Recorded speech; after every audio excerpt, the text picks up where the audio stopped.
Ladies and gentlemen, welcome back to the MMA Dungeon. My name is Shady Boucher, and I'm honored today to be joined by the former WEC lightweight champion, the former UFC lightweight champion, a man who really needs no introduction and is a true legend in the world of MMA, Benson Henderson. Benson, thank you so much for joining. How you doing, sir? Of course, man. Of course. Thank you for having me on, man. I appreciate it. I'm doing pretty good today. Today's a good day. Glad to hear. Glad to hear. You are taking on Patrick Habirora in a welterweight bout. PFL Belgium taking place in Brussels on Saturday, May 23rd. How are we feeling ahead of this fight? I mean, you're not new to this. You have a very long resume, so I'd imagine every fight, the chills and the excitement gets a little bit easier to deal with. Yeah, like you said, I've been doing this a long time, so I do have quite a bit of experience. That's right. But no chills, no butterflies, nothing like that. Maybe as it gets a little bit closer, day before the fight, day of the fight, maybe something like that. But right now, just I don't know, regular, good old day. Another day in Practice, the try office. try and focus on getting better, what I need to do, but no butterflies, nothing like that. Very nice, very nice. Well, Patrick, I mean, all the media that's talked to you so far that I've heard has talked to you about the same thing. 8-0. Your resume, I mean, your resume more closely resembles the culmination of all the opponents he's faced combined. I mean, when Mike Kogan texts you to coerce you into doing this fight, which you've told this story a couple times now, do you recognize his name, or does it even matter what name he gave you? Actually, by the time he got done needling me, because he let it sit with me too for like all day long, and he texted me like, the next day with the name. So the all day, all night, I was thinking about, was it? People talking like I don't go online. I never read comments. I don't read this. I don't read that. But man, he got me though. I was thinking about sitting in bed like, man, what are people saying? They're saying this. They're saying that. Oh, well, I lost. Boxing. I did okay. I won one. I lost one. It was my first time doing a tournament ever of any sport of any sort. Mhm. And on top of that, was my boxing debut. So gotta take it with a little bit of a grain of salt. I had a wrestling thing. I didn't look the best in wrestling, but freestyle's never been my forte. I'm much more of a folk style wrestler. I'm Mhm. more wild, more scrambly. I expose my back quite a bit. But freestyle didn't go my way. Man, what are they talking about? What's Mike talking about?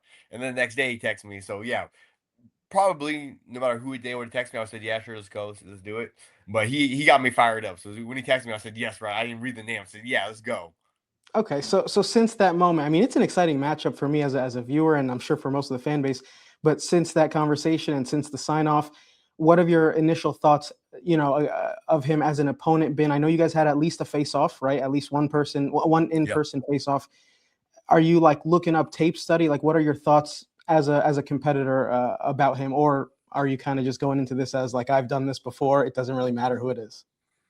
I have done this before. It does not really matter who it is. But you gotta be smart about it. You gotta do your homework. You gotta, Mhm. cross your T's, dot your I's, all that kind of stuff. So when you sent me the name originally, I said yes right away, and then I went and looked him up. I watched all in. He only has 8 fights, so it's not, Sure. and Right. 7 were ended in the first round, so it wasn't that much film to watch on him. It was a pretty quick study session. But I definitely watched all his fights to get a feel for him, see how he moves, see what he likes to do. I went back to some of his amateur fights early on to see if he still makes some of the same mistakes from early in his amateur career Mhm. to his later on in his pro career. If he still makes some of the mistakes, I was able to do that. But I think he's good. I like him. He seems to be a well put together, well coached. You can see the improvement every fight that he has. Like he gets better here, he gets better here, he gets better there. So I like that. That speaks very well of him as a person, him Mhm. as a fighter, and his coaching staff, making sure that he gets better, he improves every fight. Um, I think he could be good. I think he could be really great. Maybe one day, if everything goes well for him, get a belt around his waist or something like that. But I think it's kind of early in his career. Some the guys he faced off before, their skill sets or their levels where they're at. His last 2 fights, I think, against the 2 former UFC fighters, but even the former UFC fighters, like they didn't have the same experience that I have. They didn't Right. have the same background that I have. They didn't, do the things that I do. I don't think they bring to the table some of the things that I bring to the table. So I think it's a pretty big step up for him. But we'll find out. That's what we're here to do. We'll find out if it's a big step for him or not. But I'm gonna show him. And he should have all the confidence in the world as a fighter. You should be extremely confident, hands down, like no problem. If they would have asked me, I was 6-1, 7-1, and then they said, "Oh, you want to fight Andre Arlovsky, current UFC heavyweight champion of the world?" 100% dead serious, not joking at all. Yeah, I'll fight him. I'll beat him. I'm gonna go beat up Andre Arlovsky. That's the kind of confidence you should have as a fighter, Yeah. right? But your training camp, your managers, your coaches, they should have like realistic matchups for you. Like, hey, my coach, my head coach, my John Crouch said no to a lot of fighters on my Mhm. behalf. I said yes. Mhm. Like, oh yeah, sure. Aaron Poston, let's go. Sign me up. Oh, Jorge Masvidal, like early on before I even made it to WC, Jorge Masvidal. Yeah, sure, let's go. Sign him up. My coach was like, oh yeah, hey, we'll fight Jorge one day. We'll fight Jorge one day, but not today. Not right now. Let's wait a little while. And I was like, yeah, sure, let's go. Sign me up. I'll sign the contract right now. So I think it's good that he has the confidence he has. I think it's not as good that his management team, his coaches, has signed him up for this high level of a big step up of a fight. Yeah, I mean, that was going to be one of the questions I asked you to go right out of my playbook. I was going to ask about like going into this as a coach and as a veteran, and maybe someone who's lived his career essentially several times over at this point. Does part of you go in thinking like, hey, maybe he should have done? You're kind of making yourself his coach in your mind ahead of this fight. Yeah. No, like he's doing what every fighter should do. He said yes. It doesn't matter Right, who they bring you as a fighter, you should say yes, I can beat that guy. So right, right. I think it's good on his part. He has all young, undefeated still. Those kind of guys have all the confidence in the world. He should have that kind of confidence, undefeated. A couple 7 finishes of 7 of his 8 wins are finishes in the first round. That's a ton of confidence right there. Yeah. But sometimes confidence doesn't just confidence doesn't cut it. Well, to your point, very short resume, so just not that much to talk about. And you've already answered a lot about him and other, media obligations. So I want to talk to you for a second about kind of life outside of competing. You've stayed very active. It seems like every interview you get, it's like it's a different promotion, different fight. You are a competitor by nature. But talk to me a little bit outside of the life of combat sports and competition. Have you picked up any other hobbies or other things outside of like the gym, something you do with your kids? Like, what's life like when you're not fighting, right? Trying to compete in that way. Well, with the kids right now, they're about to get out of school. We got them more into wrestling. I didn't do it. We knew, my wife and I, we knew not to push our kids too much because the kids get burned out. So we don't want to push them into wrestling too much or doing jujitsu or any sort of combat sport, nothing like that. Um, I want my kids wrestling.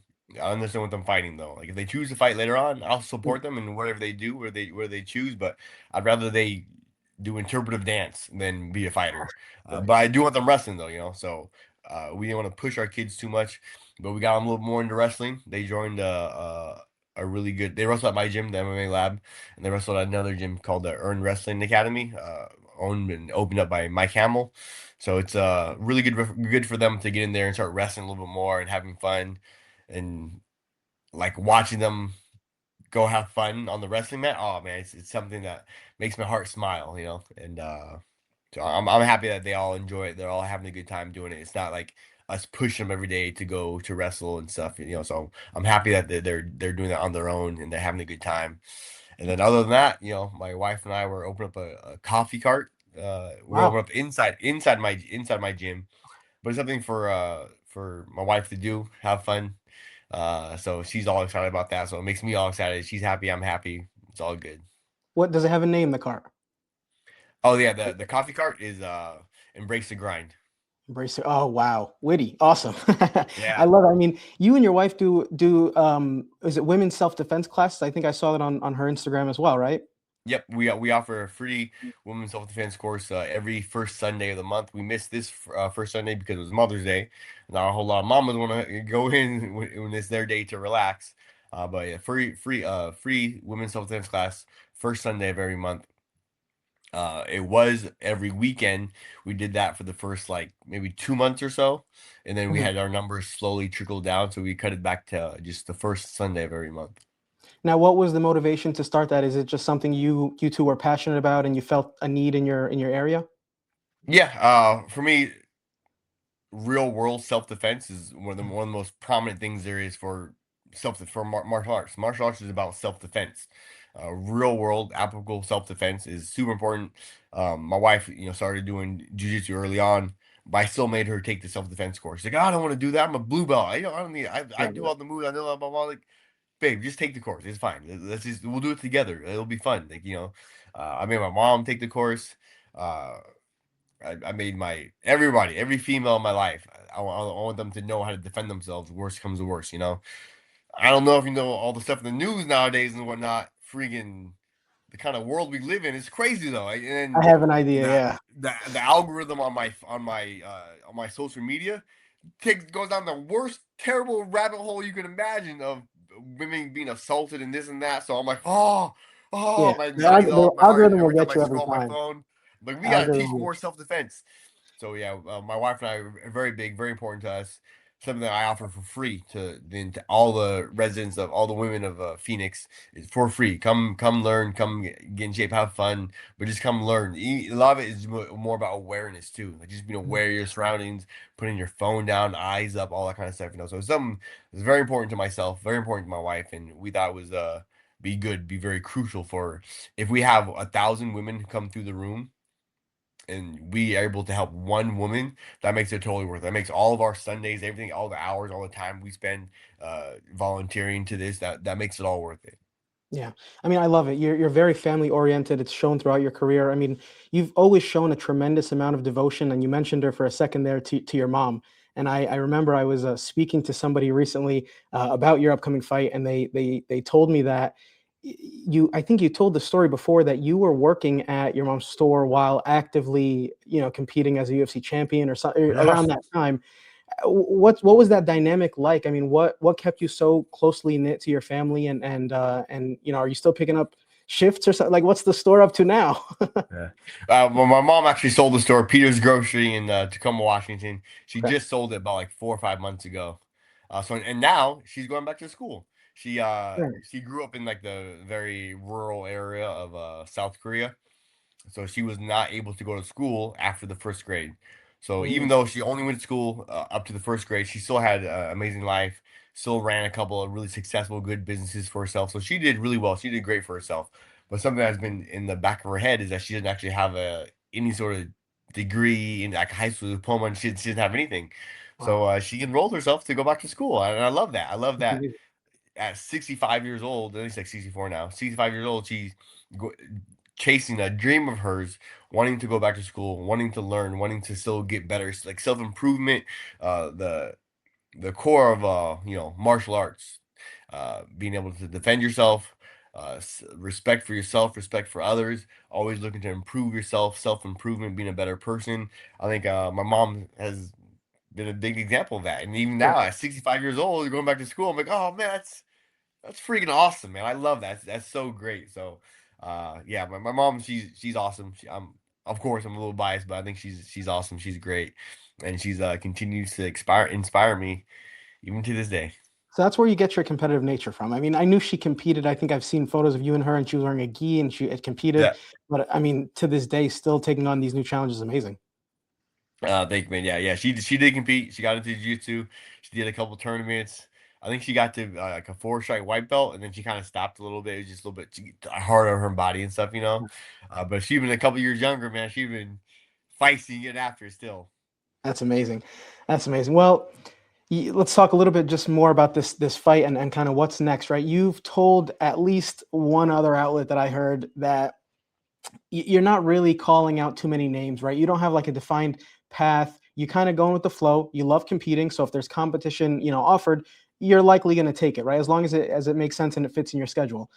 Yeah. Here's my take, right? You are very likely to, if you win this fight, you are very likely to be ranked. I mean, he's ranked. I think he was originally ranked 10 when you guys announced the matchup. He's now ranked 8, and who knows where you will end up if you win this fight. When you get ranked, do you think you'll have some sort of spark that maybe isn't there now, where it's like, okay, listen, I'm that close. They're in this new era of PFL. Maybe I'm conveniently close to this belt. I might as well add a third to the collection. Yeah. Again, it's not something I would say no to. I am not gunning for it. I'm not trying for it, like you said. I mentioned earlier. At this point in my career, I'm just kind of take it as they come. I'm go out there and go have fun, go beat up Patrick. I'm gonna make sure the referee has to pull me off of him. Right. But I'm gonna go do that, and then whatever PFL does is whatever PFL does. If they rank me, cool, great. If they don't rank me, that's just fine too. But yeah, if they were to rank me and I'm like, oh, happen to say, oh, you win one more fight, you get a title fight, you get a title shot next. cool. I'll take it. No problem. But it's not something I'm really shooting for. Not something I'm really aiming for. But Well, selfishly, I'm a huge belt nerd, belt collector. I have a couple belts myself. Obviously, I've never competed, but I collect them. I think you have the combination of the two coolest belts, the classic like UFC design and the WEC, two coolest belts in the world of MMA. And I think the new PFL belt is up there. Like that would be the oh, trifecta. nice. So I selfishly Yeah. want you to win, have all three of them in one place. I'd love that. I would love that. It'd be cool. I missed out on that Bellator belt. I think I fought for the belt for Bellator like 3 times or something like that, and I missed that one. But man, I really wish I would have had the Bellator belt to my collection as well. Well, listen, maybe that new PFL one. We'll see. We'll see. So one other thing I wanted to check on, you've done a couple fights, I think, at this point between the divisions, but this one in particular is welterweight. And most of your career and your championship runs were in lightweight. I mean, listen, I'm not trying to convince you here, but this would also be your a championship, and you'd be a 2 division champ as well. But just talk to me about the decision to take up that match. I mean, again, it sounds like it was a very much, Mike said, listen, they're saying this stuff online, but I know you still got it. You want to show me you still got it. Was there ever consideration, hey, give me something in my original weight class, or did you want welterweight? Like, how'd that happen? Just coincidence? Just coincidence. I think it just happened to be Patrick's weight class. If it would have been, I know Patrick fought 55 early on in his career. He got bigger and grew into his size, grew into a legit welterweight. But I could still make 70 pretty easily. I can make 55 pretty easily. 70 is no cake. 70 is no problem at all. It's pretty cake for me. So I like not having to cut weight. There's a lot of pros and cons to cutting weight. I want to make sure that for me, the pros outweigh the cons to not having to cut a whole lot of weight and being the smaller guy. You might lose out on strength a little bit, but you'll pick up the cardio in that third round. You won't be quite as drained without the cutting of the weight. Your noggin's not going to be as sucked down. There'll be extra fluid in your brain. If you take a couple hits when you're sucked down, your brain hits the inside of your skull pretty bad. Can make you pretty wobbly, concussions, all that kind of stuff. So my brain's gonna have full of fluid because I'm not cutting weight at all for 70. So I'm gonna make sure Patrick pays the price for that. Very nice, very nice. All right, we're wrapping up here. So I wanted to check in on your IG bio. I was taking a look at kind of what you got going on. It looks like your bio is a summary of like all the most important things in your life, right? You got your kids in there, your wife, your gym, but I wanted to ask particularly about the son of the most high part. I've always said that faith is one of the best bases for MMA. Are you particularly a spiritual or religious person? Do you lead a religious house at all? How does your faith play into your career, if at all? I feel like for sure I'm a very religious person. Maybe not. The thing with church, like churches nowadays, you know, they have their own thing, but I feel like my wife and I were very spiritual, very religious. We pray every night with our kids. It's adorable. All of our kids, they say their part right at the end. I say, hey.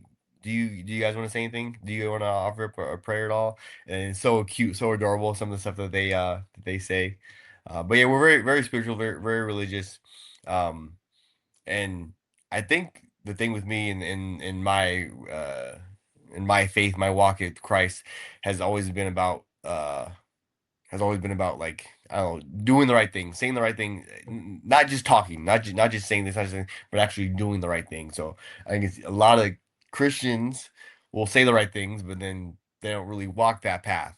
And the biggest cause of atheism today is Christians, Right. Christians who go out there and say the right things, and then they go out of the house and they deny by their lifestyle. So I feel like I always just wanted to be a person who people could not talk a whole lot about my religion, talk about my beliefs, but they could just watch how I walk. They could watch how I talk, watch how I conduct myself, and they say, hey, there's something different about Henderson. Like he's blah blah, like whatever. And I would hope that could then lead to a talk about Right. Christ and my religion, that kind of stuff. Well, I mean, I admire that a lot. I don't know what the saying is, but there's something that I've heard before, and it's like, like being in church, because you mentioned the church thing. Being in church doesn't make you any more of a Christian than being in a garage makes you a car, right? It's so you're walking the walk to your point, and 100%. clearly evident by 100%. the witnessing your life. So, Yeah. thank you for sharing that. I appreciate it. No, of course, man. Absolutely. All I right. appreciate the question. That's a good question. I always ask. I wish like I we said, I got the think question a faith. little more. I think faith is the strongest base for MMA, regardless of which one. You know, I happen to be a devout Christian, but I think regardless of which one, faith is one of the strongest because it teaches so many different, you know, discipline and respect and all these different morals and ethics that translate well into not just the fight game, but I mean, you know, whatever career you kind of pursue. And that's the thing for me too. For me, like my religion, my walk with Christ, it's not just with fighting. It's not like a pocket, like, oh, I'm religious because of fighting in this narrow path of mine. This is the reason why it's really helped me. Yeah. Like, no, like it's my religion, my walk with Christ is pervasive throughout my entire life. With all of my relationships, with my children, with my kids, with my buddies at the gym, all my teammates, my little brothers, my little sisters. It's in everything I do. It's not just in just one little vein of my life. There's just one little pocket right here. It's through all of who I am. It's through everything. And you know, I'm a little biased. I'm not perfect. I'm no more perfect than you are. You know, so I always feel bad when talking about religion and this and that because then people think that you think you're perfect. Like, Right, right, no, I right. know the whole point of it is I know I'm not perfect. I know I sin each and every single day. I know I'm a dirty dog. So Listen. I need Christ. I need God to help to lean on him. I I'm not totally strong get it. enough. I I'm not totally get strong it. enough. But I Yeah. can lean on him because I know he's strong enough. Right, right, right. Well, we're getting deep. I love it. I love it. Let's take two quick fun ones and I'll let you go. And I really appreciate your time Yeah, here. of course. I really wanted to avoid asking about it because you've probably been asked so many times in your career. Are we bringing the toothpick back? Has there ever been a consideration like I need it for this fight? I need one in there. Yeah. It's always just been a bad habit. I would like after lunch or after breakfast or after dinner or whatever, I'd have a toothpick in. My mom said it was because I saw my dad have a toothpick in when I was younger. So I'd be Mm, like 3 or 4. I see my dad have a toothpick in, so I don't want in too. And he'd come around, take it out of my mouth, like what are you doing with the toothpick? Don't walk around with the toothpick in your mouth. You can't run around, be crazy, play with your brother with a toothpick in your mouth. So it was just a bad habit. I always like would play pick up basketball with my brother or wrestle around having toothpick in. It wasn't a big deal. Started doing taekwondo, I'd have a toothpick in. I just forget about it. Basketball, like wrestling, I started wrestling in high school. I'd have a toothpick in. I would just forget about it. It transitioned. It just made its way all the way to when I started doing MMA. I would just have a toothpick in. I'd tuck it away, and I would just forget about it. It had to happen a couple times in some fights, and I would just forget about it. I happened to pop it out one time, and it became its own deal. Has an athletic commission ever said? I hope I'm not making it too hot here. If you were planning on bringing it back, has an athletic commission ever asked you anything, checked or whatever? It never After that first time when Joe called it out, asked every about it. single time, like open your mouth, stick your Wow. tongue out, do this, do that, There you go. spit on I'm your glad it's head. him. I'm glad it was him that snitched you out, not me. Have you seen, by the way, Jasmine Jastovicius recently? There was like a huge hubbub about it looked like she had, you know, one of those like nicotine pouches. She said it was gum, but people Oh, noticed on her I corner did see stool that. that she Yes, had yeah, I did see that. immediately when I saw that, I was like, I wonder, other than Benson Henderson and Jasmine Jastovicius, has anybody ever had some sort of, you know, gum or whatever? Not sure not a toothpick, but something in their mouth other Yeah, than their gum shield. yeah, yeah, Wow. yeah. It's funny. I did see that. Someone commented, and my sister-in-law ended up showing it to me. That was pretty funny.